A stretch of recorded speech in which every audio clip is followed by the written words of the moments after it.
Hey guys, what is going on? I am Jack and this is Log Cabin Firewood. Today we have a lot of wood that needs to get cut up. I have not been over here cutting actual firewood since like December. Now I did come out and cut some of the slab wood. It was probably about a month ago. I did get one pile of it cut up. I am in process of building a little something, a little stand of some sort, so that I can process this stuff a little bit better. Kind of like a sawbuck. I believe that's what they're called, a sawbuck. I think that'll help me a little bit better than actually going through here and just straight ripping through the bundle like I did in the last video. Yes, that worked, but I'm just trying to be a little bit more efficient and end up with less scrap, because if I make a sawbuck, I can actually put all of that, into the sawbuck, and I could start with the one side that's, even all the way across, and then I'm only having, a drop piece on the end. I don't know, it's on my mind. It's something I'm gonna do. I got a lot of other stuff going on. The last video I was tearing the deck down. In the next couple days I got that material order showing up to the house, so we have to start getting going on the deck. And I'm taking you along on all the home projects. I just have too many home projects going on this year for me to not bring you along. I said in the beginning of this, we're gonna show you a little bit of the log cabin maintenance too. When I first started social media, so it's that time. It just took 3 years for me to actually get geared up to where we could do some maintenance. Up first, I'm going to get this hickory processed. There might be a stick of white oak in here somewhere, I thought I saw. Maybe not. Maybe it is all hickory. I got some big gum over here too. I might try and cut some of that up as well. But it's time to start filling the racks up at my house. I think I could put like 12 or 13 cord I need to get over there. So let's get cutting and quit yapping. I hope you guys have all been great. It's chainsaw time.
Well, I went through and got the saw stuck, and I haven't carried a wedge on my truck or in my bag in forever. I guess I need to add one to the bag.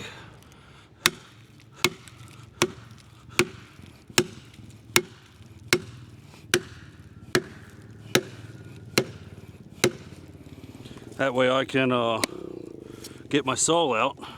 Oh man, she's still in there. Good thing I grabbed two.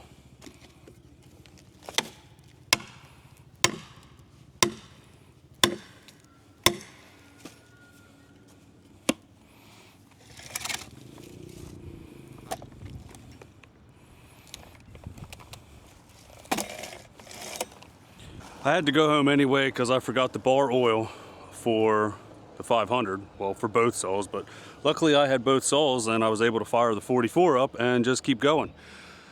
I am trying to get this hickory done, so let's get this stuff wrapped up and cut up.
I'm gonna say this is gonna be a pretty good load of hickory. Some of this over here is not perfect 16 inches, but it's still good wood. So I'm still gonna split it up and put it in the 16-inch pile. It's gonna end up going to bundles, and it really doesn't matter in the bundle. Yeah, I want it to be perfect, but if there's a few oddball pieces in there that are a little shorter than 16, I'll just throw an extra piece in there to ensure that whoever is getting the right amount of wood. But hickory stinks. This stuff stinks. It's almost worse than pin oak. I don't know how some people like the smell of hickory. That's just me though. But next time I'm gonna come over here, I'm going to separate this stuff a little selectively. I'm going to split the bark off of the wood and put that into a mixed hardwood pile, and all the innards, you know, the barkless, skinless stuff will get stacked up accordingly. That way it can be, you know, direct smoker wood. I still have this oak over here that I cut the last time I was over here when I hit a piece of metal and then I put it in the ground twice. So hopefully I can stay out of the ground, out of the dirt. Surprisingly, I didn't hit the dirt once this time. Knock on my favorite white oak over here. Knock on Mr. White Oak, knock on wood. I didn't hit the ground at all, so that's a good thing. So I guess next time you see me, I'll either be building a deck or splitting some of this hickory. That's what I've got on the agenda. It's springtime, it's April 3rd. I'm excited to be cutting some wood again. I'm excited to be on some solid ground. I don't think I mentioned that in the beginning. The neighbor did come through here. He kind of had some choice words with his grandkids, and so did I, about mud bogging in the area that I work. You know, I make wood for myself, and in return I make wood for the neighbor that allows me to utilize this piece of land. I do plan on putting another bin right here, and that will ultimately end up becoming his wood, the neighbor's wood. He's got a bunch of standing dead trees. He had a big old maple come down and crack his fence up. So there's a lot of stuff over here that we have to go through here soon and get split up for him. All this right here is gonna go to him. Then we're gonna start a big fire and get rid of a good bit of this stuff as well. So lots to do, always something to do. I guess we'll come back next time and split some of this hickory. I appreciate each and every one of you for hanging out with me. Again, I am Jack. If you're new here, thanks for hanging out. And if you've been here forever, I love you. Take care of each other, and I will see you on the next one.